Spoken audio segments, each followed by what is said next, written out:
جیسے میں کہتی ہوں اردو کی کتاب کلیات اقبال، تو یہاں کتابوں کے نام لکھے تو یہ ہمیشہ مؤنث کے طور پر استعمال ہوں گے۔ میں نے کلیات اقبال پڑھ لی ہے، اب پڑھ لی ہے سے پتہ چلا کہ کلیات اقبال کا جو لفظ ہے، کتاب کا جو نام ہے، وہ مؤنث ہے۔ اب یہاں پہ اگر ہوتا پڑھ لیا ہے تو اس سے ہمیں پتہ چلتا کہ وہ مذکر ہے، لیکن کتاب کا نام ہمیشہ اردو زبان میں ہم مؤنث کے طور پر ہی استعمال کرتے ہیں، وہ کسی بھی کتاب کا نام ہو سکتا ہے۔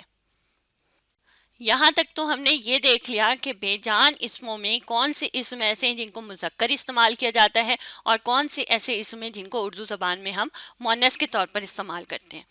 اب ایک اور بات جو یہاں پہ آپ کے جاننے کے لیے بہت اہم ہے وہ یہ کہ مؤنث بولے جانے والے جانور کون سے ہیں۔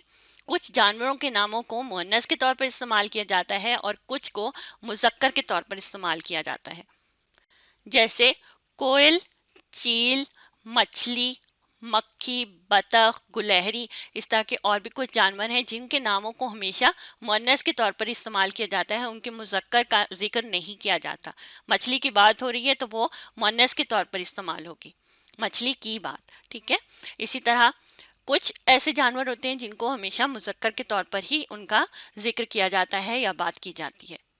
تو میں نے یہاں پہ کچھ جانوروں کے نام یہاں لکھ دیے کہ جو مذکر کے طور پر استعمال ہوتے ہیں، جس میں کوا، جگنو، کچھوا، خرگوش، مچھر، یہ تمام جو میں نے جانوروں کے نام لکھے ہیں وہ مذکر کے طور پر استعمال ہوں گے۔ کوے کا مؤنث کوی ہم نہیں بولتے، جگنو، کچھوا، کچھوی نہیں بولا جاتا۔ اسی طرح اگر مؤنث میں دیکھا جائے تو چیل کا کوئی مذکر نہیں بولا جاتا، چیل ہی بولا جاتا ہے۔ مکھی کو اگر دیکھا جائے تو مکھا نہیں بولا جاتا۔ تو یہ کچھ ایسے الفاظ ہیں جن کو مذکر یا مؤنث ہی بولا جاتا ہے جانوروں کے ناموں میں۔ تو اب آپ نے اس ویڈیو کو دوبارہ دیکھنا ہے اور ساتھ ساتھ پڑھنے اور سمجھنے کی کوشش کرنی ہے۔